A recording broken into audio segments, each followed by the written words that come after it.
The 10 lost tribes.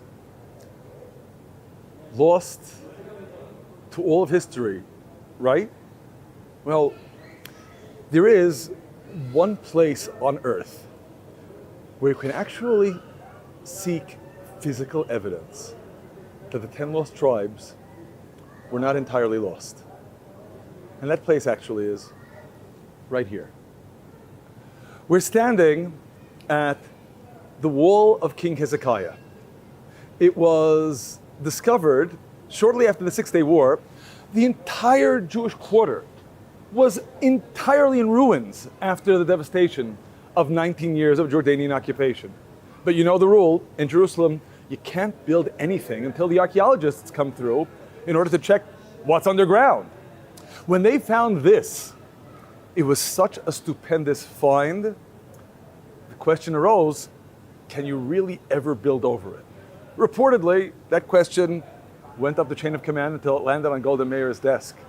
And she ruled that at least part of King Hezekiah's wall would remain exposed for all generations, for all posterity.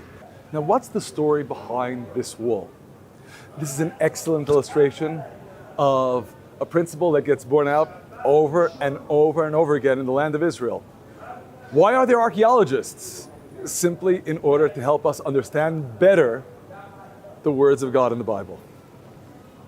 The story behind this wall begins perhaps most explicitly in the second book of Chronicles in chapter 32.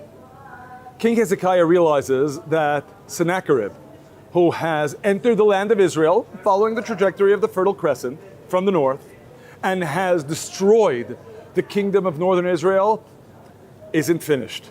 He's marching south.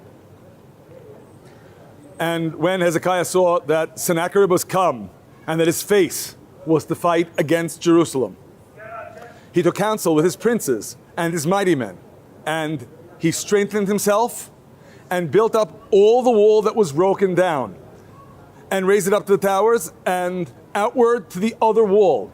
There's more than one wall here. We'll have to figure out what that means. And strengthened Milo in the city of David and made weapons and shields in abundance. And he set captains of war over the people and gathered them together to him in the broad place at the gate of the city and spoke encouragingly to them, saying, be strong and of good courage.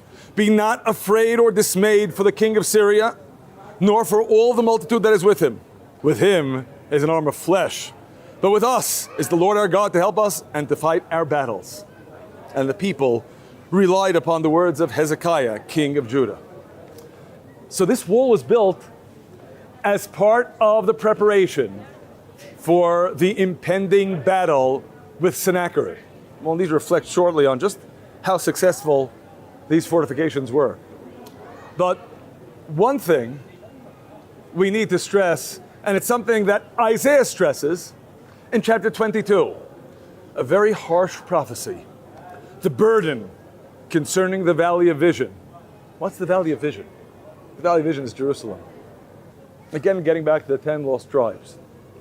When the kingdom of northern Israel was overrun, refugees streamed southward to their brethren in Judah.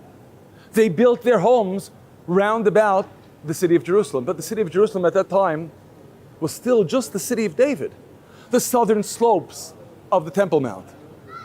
We can get something of a sense of the geography.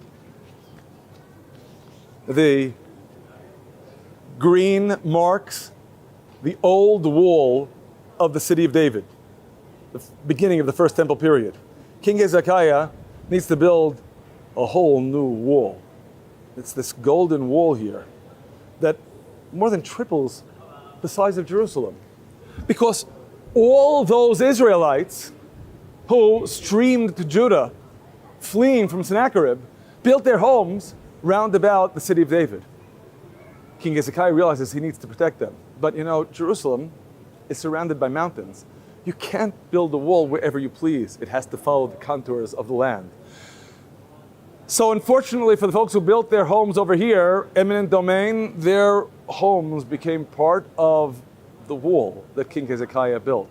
But their homes remain as a silent testimony that the refugees from northern Israel were here and became part of the house of Judah.